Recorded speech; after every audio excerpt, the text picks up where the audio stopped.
All right, should I talk to you? Should I talk to the camera? Should I talk to the chair? Why don't just talk to me? All right, then. I'm Detective Cletus Jethro, 26 years in the homicide at the Lafayette, Louisiana Police Department. We first came to knowledge of this case when 9/11 got a frantic call from a woman. Said she heard sounds outside of a warehouse, shotgun blasts, a running chainsaw, and what appeared to be blood-curdling screams. The tip of my pinky finger was twitching real bad. Ooh, I just know I'm onto something. And I said to my partner, I said, not my sexual partner, but my partner in the force, you know what I mean? I said, I think, call it a detective's intuition, but I think we should probably respond to this call.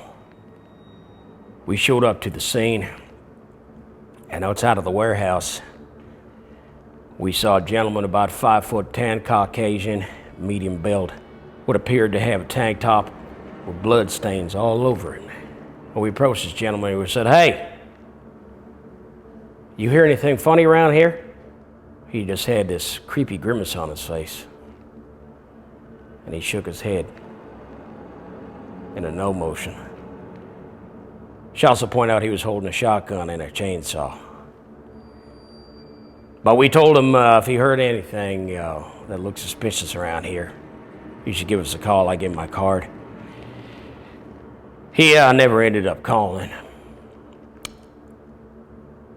A few days passed, we get another call from a clerk at a remote motel right by a railroad.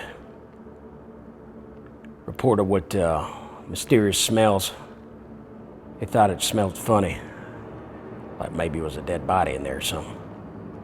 My pinky finger against, it's twitching real bad. I'm thinking, you know what? This doesn't sound good. It's that Detective Gene. We show up to the scene. There's a smell. It was bad, all right. I believe it was Suite 106. We walk in there.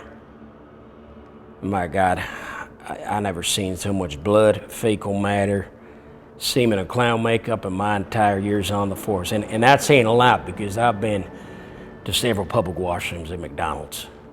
So, about 300 feet from the motel, there's beginnings of a forest, and we see a man shoveling.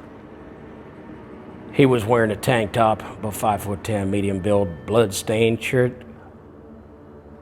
You won't believe it was the same guy we saw the first time outside the warehouse with the shotgun and the chainsaw. And we said, "What are you digging for there?" He looked there, just stunned. He was shocked that he saw us, like we caught him red-handed or something. I don't know why he had this guilty look on his face. He just said, "Officers, I'm just digging up some gardener in that. I'm just getting ready for petunia season." And I said, "Why do you need to dig 6 goddamn feet for petunias? And it's also February. Petunia season starts in April." But I'm not going to question a man's gardening. I'm just a hospitable man as well as a police officer, and I gave him a hand, and while I was digging, I said, if you hear anything suspicious again, you still got my card, right? Well, you give us a call there. I couldn't sleep for 12 days straight, just at night. I would only sleep at night, but in the days I was wide awake. But between the hours of midnight and 8 a.m., I was out cold. And so was this cold case.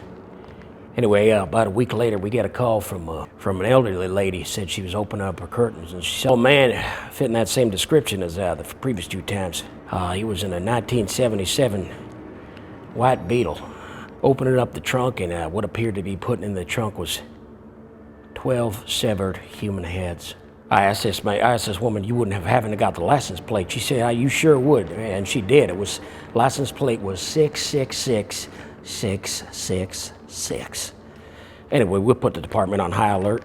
Call came about 5 minutes ago. She said it was heading west. Now, there was only one way to get out of town, and that was over Old Mill Bridge. So we set up a stop at the corners. My pinky again, it's twitching real bad. I think, we're gonna get this guy. Sure enough, car matching that description comes by about 4 minutes later. We pull him right over. We knock on the window. He says, "Sir," roll down the window. You won't believe it. It's the same gentleman we saw the previous 2 times in the white bloodstained tank top. We said, "Sir, we seen you 2 times before. 3rd time, you ain't gonna fool us again." We asked if he'd open up his trunk. He did. He obliged. And sure enough, there was a horrific sight. I'll never forget it. It was 12 severed human heads. I said, "Sir, what the hell is this all about?" He said, "These are just props. I'm going to a Halloween theme party." And that seemed odd because it was March. But we let him go because he was white. And we had bigger fish to fry. Anyway, the case went cold for a long time, and I took it personally. I took it so personally, I took up a personals ad in the newspaper with 1 word. Anyway, DNA was in its infancy back then. We had no idea how to bust somebody like that. DNA was so new. Only DNA we had was on Star Trek.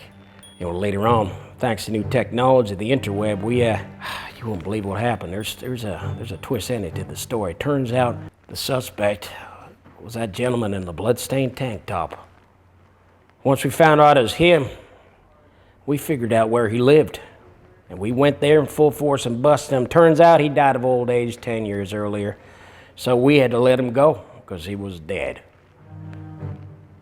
As they say, hindsight is 20/20. And that's why they gave this guy the nickname, the Hindsight Killer. He must have been some kind of genius, like a sandwich artist.